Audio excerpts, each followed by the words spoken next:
Break के बाद कार्यक्रम में एक बार फिर से आपका स्वागत है। तिवारी जी से हम बात कर रहे थे, अब मैं आऊँगा शताब्दी जी के पास। शताब्दी जी, अभी बहुत सारी बातें हो रही थी, वो जुमलों की बातें, वादों की बातें।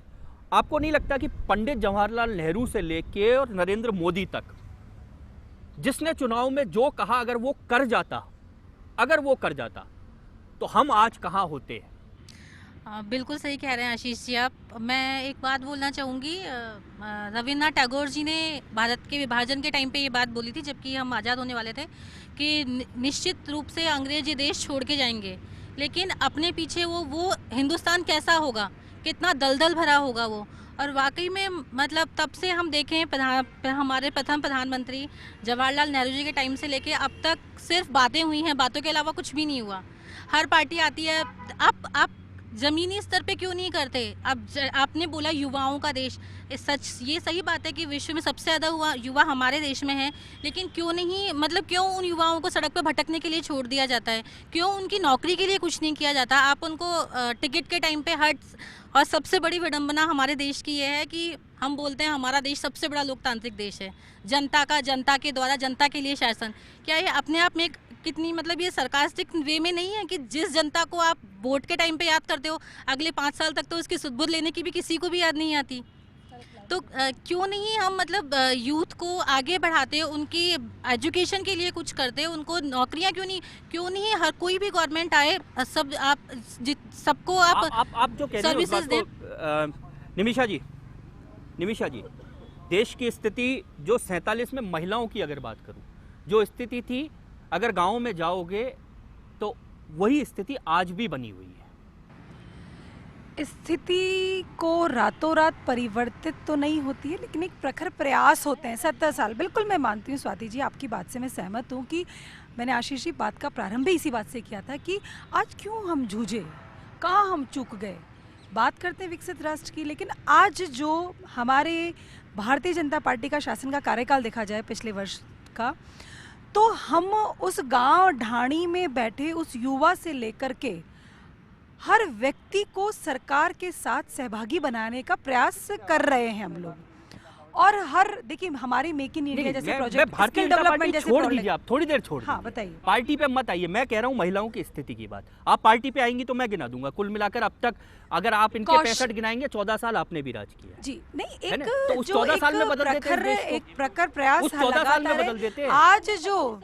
आज जो देखिए, हमें महिलाओं की स्थिति पे एक बातचीत करने के लिए एक मिनट हम अपने मूल संस्कृति पर जाएं आशीष जी, तो एक बार गौर करें हम लोग। महिलाओं की स्थिति के लिए उतना ही सामाजिक बदलाव भी आवश्यक है जितना सरकारी प्रयास हो। 1000 वर्ष पूर्व जाकर के देखें, उस काल को जाकर के देखें, उस वैदिक हमारी जो ऋग्वेद में है उसमें जाकर के देखें, ऋचाओं को जाकर के देखें, तो महिलाओं का हमेशा एक प्रखर योगदान रहा है भारत के दशा और दिशा को परिवर्तित करने में। आज जिस भारत देश को, जिस राष्ट्र को हम लेकर, बिल्कुल हम कह रहे हैं इस राष्ट्र को बदलने में बड़ा योगदान रहा है। एक महिला ने लगभग 17-18 साल तक राज पूरी किया है। जाने दीजिए। हमारे भारत राष्ट्र की संस्कृति का मूल आधार है भारत के परिवार। जिस परिवार को जीवंत करती है वो महिला, उसके त्याग और बलिदान से आज परिवार जैसी संस्कृति, परिवार ने हमारी संस्कृति को बनाया है, आगे बढ़ाया है। तो महिलाओं की स्थिति विचारणीय है। महिलाओं की स्थिति रातों रात नहीं बदलेगी, लेकिन धीरे धीरे परिवर्तन की ओर है। उन शासन काल में जाएं हम जहां पर आक्रमण हुए हमारे देश पर, वो अब उसके पश्चात इतना पुराना छोड़िए, मैं तो इस आजादी के 70 साल की बात कर रहा हूँ। तेजी से बदल रहे महिलाओं के प्रति एक सशक्तिकरण निर्माण की जो प्रक्रिया है, अनवरत प्रक्रिया है, जो आज भी जारी है। महिला सशक्तिकरण को ले लें, महिला शिक्षा को लेकर के ले लें, जिस पे कार्य किया जा रहा है तेजी से, जिससे कि चल स्कूली शिक्षा को ले लें। हमारे प्रदेश सरकार की राष्ट्रीय योजना पर आपने गौर किया है? आप सरकारों की योजनाओं पर मत आइए, सरकारों की योजनाओं पे तो बहुत सारे पीछे हाथ खड़े होंगे। जैन हम साहब, तो उन योजनाओं को लेकर के इसी चैम्बर में नहीं बैठते हैं। हम उन योजनाओं के न केवल क्रियान्वयन अपितु विश्लेषण भी प्रयास कर रहे हैं कि कहाँ सुधार है, क्रियान्वयन प्रखर कैसे हो। जैन साहब, क्या जो निमिषा जी कह रही हैं, हम प्रयास कर रहे हैं, सरकारें प्रयास कर रही हैं, अगर सरकारें प्रयास कर रही होती तो ये बदलाव बहुत जल्दी होता। देश की आखिर दिशा देने वाला है कौन? बदलाव और दिशा। मैं किसी से वादा करूं और उस वादे को नहीं निभाऊं तो दूसरे दिन मेरे ऊपर धोखाधड़ी का मुकदमा दर्ज हो जाएगा। बिल्कुल हो जाएगा। परंतु राजनीतिक दलों को ये छूट है कि वो चुनाव के समय कोई भी घोषणा पत्र जारी कर दें, कोई भी वादा कर लें और उस वादे में से एक भी वादे की पालना नहीं करें, पर उनका कभी कोई कुछ नहीं बिगड़ेगा। उनकी कोई वैधानिक जिम्मेदारी नहीं है, उनकी कोई नैतिक जिम्मेदारी नहीं है। और सन 52 के चुनाव से लेकर आज तक के जो चुनाव हुए हैं उनमें लगभग सारे राजनीतिक दलों के, हम किसी की इंडिविजुअल की बात नहीं करते, ये कि यही स्थिति है। ये जो पॉलिटिकली, जिसे मैं कहना चाहिए एक झूठ का मुलम्बा चढ़ा हुआ है सर। मैं बहुत छोटा सा उदाहरण दूंगा। चरण सिंह जी को हम चौधरी चरण सिंह के रूप में जानते हैं। चरण सिंह आर्य धर्म का मानते थे। चरण सिंह वो आदमी था जिसने ये कहा था कि अगर रिजर्वेशन देना है तो उन लोगों को दो जो इंटरकास्ट मैरिज करते हैं। अगर हिंदुस्तान को आगे बढ़ाना है तो सबसे पहले हमें जाति को समाप्त करना पड़ेगा। पर ये वोट राजनीति की मजबूरी देखो कि आज उस चरण सिंह को याद नहीं करते हैं, चौधरी चरण सिंह हो गए हैं वो। तो प्रश्न, एक मिनट मेरी बात कह लेते प्लीज। बीजेपी वालों में ये बीमारी होती है, बोलने नहीं देते दूसरों को। प्लीज वेट करें, आप सुन लेते प्लीज प्लीज। उनकी बात पूरी हो जाती है। हाँ, तो प्रश्न इस बात का है, जो आपने एक बात कही है कि जो भी हम वादे कर रहे हैं, हम बहुत अच्छी पर हम इम्प्लीमेंटेशन करने में, आपने बहुत बड़ी बात कही है कि अब जब चुनाव के टिकट देने जानते हैं तो वहाँ किसको योग्यता और उसके आधार पर दिए जाते हैं। जाति के आधार पर हर पार्टी टिकट बांटती है। हम जाति को बढ़ावा दे रहे हैं, हम धार्मिक उन्माद को बढ़ावा देते हैं। सभी दल जब भी मौका है, जिसको जो मौका लगता है, और फिर कहते हैं कि हम सामाजिक रूप से पिछड़े रह गए, आर्थिक रूप से हम बड़े आगे बढ़ जा रहे हैं। इसके लिए किसी एक दल को जिम्मेदार न तो ठहराना चाहिए न उचित है। पर ये हमारी राजनीतिक व्यवस्था में, देश को दिशा तो देनी पड़ेगी। राजनीतिक व्यवस्था में सबसे अच्छी दिशा हमारे जो कॉन्स्टिट्यूशन के फ्रेमर्स हैं, उन्होंने इतने लंबे समय तक मेहनत कर कर एक ऐसा संविधान बनाया जिसमें सारी दिशाएं, साहब मैं एक बड़ी बात कह रहा हूँ, एक बड़ी बात, हमारे पास इतना बड़ा विस्फोट की सामग्री है, अगर उसको दिशा नहीं दी गई ना, वो 65% जो है ना वो विस्फोटक सामग्री है हमारे पास। ये विस्फोटक सामग्री किसी और दिन वो कहाँ यूज हो रही है, हम दिशा नहीं दे रहे तो कश्मीर में पत्थर फेंक रहे हैं। पत्थर फेंक रहे हैं। अब इधर ISIS में जा रहे हैं, हम दिशा नहीं दे रहे में जहाँ हैं तो वहाँ पर नक्सलाइट के रूप में सामने आ रहे हैं, कहीं किसी और रूप में सामने आ रहे हैं। तो इसलिए हमारी कथनी और करनी में अंतर को करना पड़ेगा। और कम से कम ये कहें कि हम हर आदमी को, जो भी राजनीतिक दल हैं, जो भी सत्ता में बैठे हुए लोग हैं, चाहे अधिकारी हैं, सत्ता दल है, वो संविधान के प्रति और सिद्धांतों के प्रति कम से कम ईमानदारी से काम करें। और नहीं करें तो उनकी जिम्मेदारी तय होनी चाहिए। तिवाड़ी जी 65% बता रहा हूँ हमारे पास, वो हम उसको अगर झोंकें तो इस देश की तकदीर बदल सकते हैं। लेकिन किसी के पास योजना नहीं है, किसी के पास नहीं है उस 65% युवा का उपयोग करने की योजना। 10 साल में आप नहीं बना पाए, 2.5 साल में इनके पास नहीं आई। हमने तकनीकी दृष्टि से इस देश को जितना समृद्धिशाली बनाया, आशीष जी, आप कल्पना करो। ये हमने बात नहीं, आप इसका श्रेय अपनी पार्टी को, अपने मैं दल को पार्टी मत को नहीं दीजिए। दे रहा हूँ। ये देश को श्रेय है, तकनीकी देश रूप को। से जितना तरक्की किया उसमें युवाओं की भूमिका है। और आपको याद होगा कि भारत के युवाओं से देश का जो हमारा टैलेंट, उससे देश दुनिया का ताकतवर राष्ट्रपति बराक ओबामा ने कहा, हिंदुस्तान का लड़का लड़की दुनिया पर कब्जा कर लेंगे तकनीकी रूप से। पढ़ाई करो, अमेरिका के लड़के लड़कियों से कहा पढ़ना सीखो, नहीं तो ये हिंदुस्तान का नौजवान पूरी दुनिया पर छा जाएगा। तो हमारे देश के नौजवान पीढ़ी के पास में ताकत तो है, और बात भी सही है। क्या दुनिया में अगर कोई देश हुआ है तो भारत है। लेकिन हम सब राजनीतिक दल, माफ़ करना मैं राजनीति छोड़ करके एक बात करना चाहता हूँ। मैं भी सीनियर सिटीजन बन गया, हमारे अशोक पांड्या जी भी सीनियर सिटीजन बन गए एक जमाने में। ये युवा, आप आज उनकी मतलब यहाँ पर उम्र बता रहे हैं तो उनको भी बुढ़ा कर रहे हैं। हमारी ये युवा मोर्चे की पैदाइश है, मैं यूथ कांग्रेस की पैदाइश हूँ। मैं सीनियर सिटीजन आज नहीं बना, ना अशोक पांड्या जी बने। हमारे दिल में एक जज्बा था कि हमारे राजनीतिक दलों में जिस पार्टी में मैं काम करता हूँ या जिस पार्टी में अशोक पांड्या काम करते हैं, हम बदलाव करेंगे हमारे नेताओं के अंदर। मेरे में भी एक जज्बा था।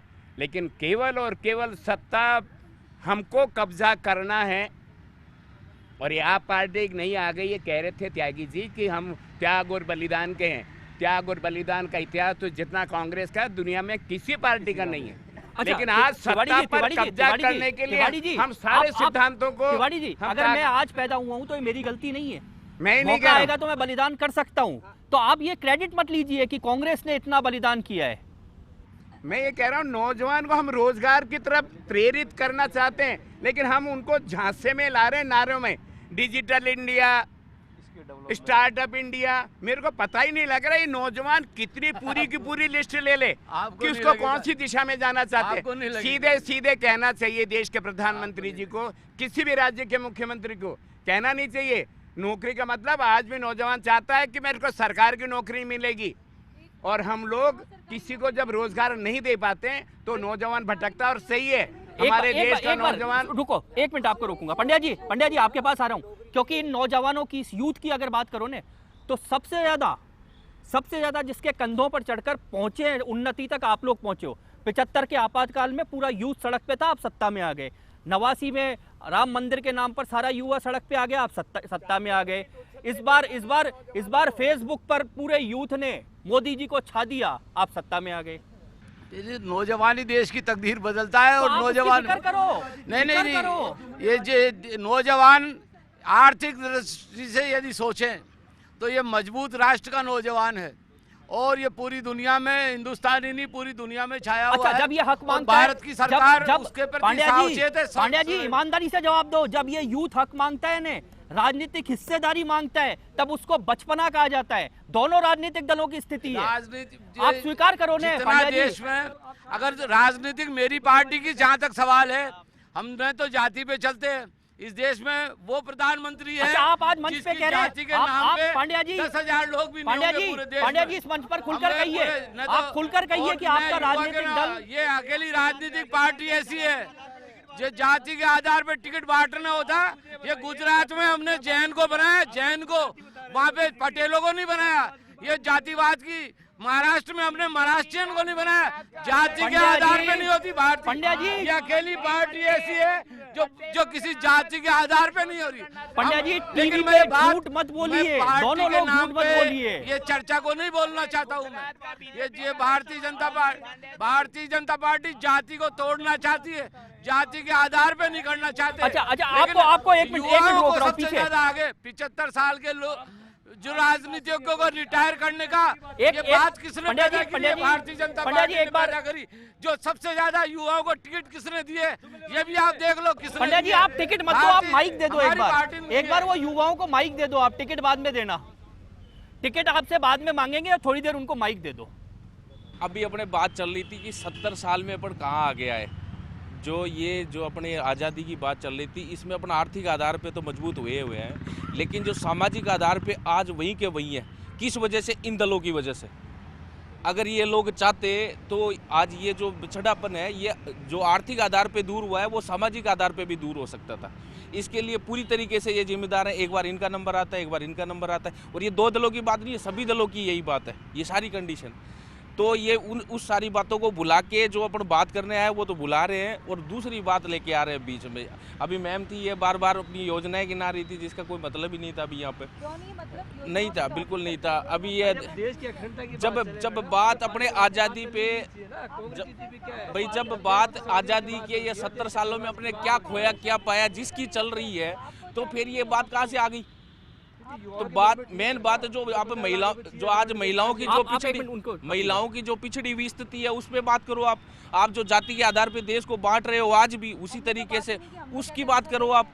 वो जो आज जो चलिए आपने जो कहा उस पर मैं बात करूंगा। फिलहाल एक ब्रेक लूंगा, ब्रेक के बाद तुरंत लौटूंगा। फिलहाल लेते हैं एक ब्रेक।